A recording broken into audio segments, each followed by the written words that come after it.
Welcome to Board Game Archaeology, where we play time-worn games from the past. I'm Hunter. I'm Rob. And today, we're playing Tornado Bowl. Tornado Bowl from 1971 from Ideal. This is for ages 7 and 14, and we'll talk about that in a little bit. And it's really for 2 to 4 players, but 3 questionable. We'll talk about that too. As it says on the board, man the gates for skill and excitement in this action-fast scoring game. The goal of the game is to be the first person to 15 points. Yep, and it's kind of played like bowling. It's got bowling pins, 4 different teams, red, yellow, green, and blue. It comes with this awesome little top thing that you just do a couple times, and it's a cool little top. And you have, like the hockey game we played earlier, it's got controls to move the top around. Yeah, and the way that you get to that 15 points is by making sure that your pins do not get knocked down in the rounds. And how a round gets broken down is you pick who goes first. That person will then spin up the wheel, the little top.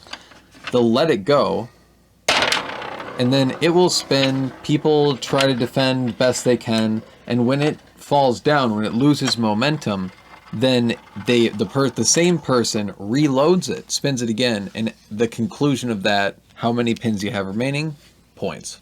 Right, and we are missing a couple point things here, but we can fix that later. The cool thing is this top thing. It works really, really good. From 1971 to now, the top still works good. So we're going to show you a little bit of close-up of the gameplay.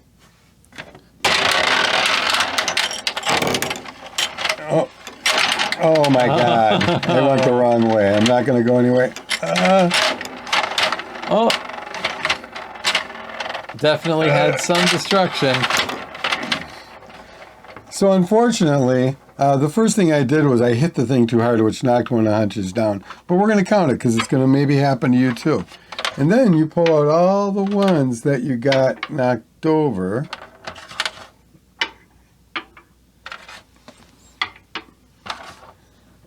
And then I get to go again, because you get to go 2 times. So my scoring right now would be 2 over here and 2 over here, which would be 4. Hunters would be 2, 4, and 6 so far. So my round 2. Oh, spun right that way. Oh. And then if it dies out, that's fine by me. Yep. So we'll pull this one out. Oh, and then I'll score because I only got 3 left. I only get 3. 1, 2, 3. And I'm changing our point counting system because there's 2 of us playing on 2 sides. So instead of just doing the 15, we're going to do the full 30 on that.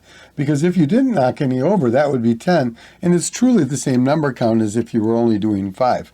But with that, it gives you more playability. And part of that is playing with 2 people with the dead sides are just not as much fun. So then what would happen would we would set everything right back up.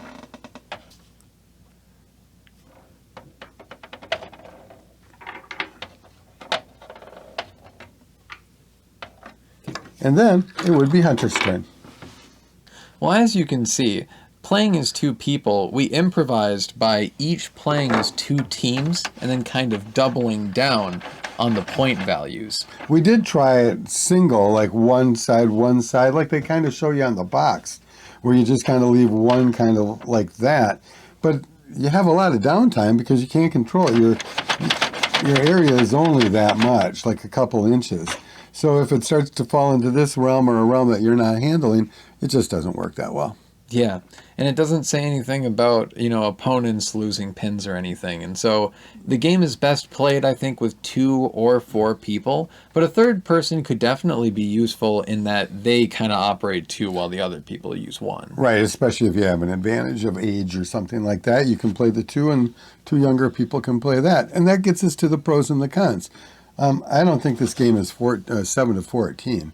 I think any child could play this game, but it says 7 to 14 on it. Weird numbers, I think. It's the oldest 14-year-old I've ever seen. Right. So I think this game could really be played with any age. The point thing is just like Hunter said, the things fall down, whatever standing is your point system, and they're clearly labeled across here, your 0 through 15. And I think it's a pretty easy game. My pro is I love the design. I love 1971. I like the plastic and the wood. These are plastic too. The top still works, which is really, really cool. But Really yeah, well. I like the vibe. I think it's definitely 1970s for me. Yeah, and it definitely has its funkiness when you try just, one team on one team. But, for one of those cool, colorful plastic games, I think we had a decent amount of fun with it. Yeah, I think one thing to do too is if you were really going to play it, like you're going to have a party night and have different games set up, I would tape it down. It's pretty loose and it would move pretty easily. So if you just drop some gaffer's tape on either side of this, it would lock it down and you'd be able to have a lot more fun playing it. Well, thanks for watching. Yeah, and if you want to know more about us, check us out on our Facebook page. You can also find us on toyarchaeology.com. But don't forget to subscribe and share this video on YouTube. We'll see you next time. Bye. Bye.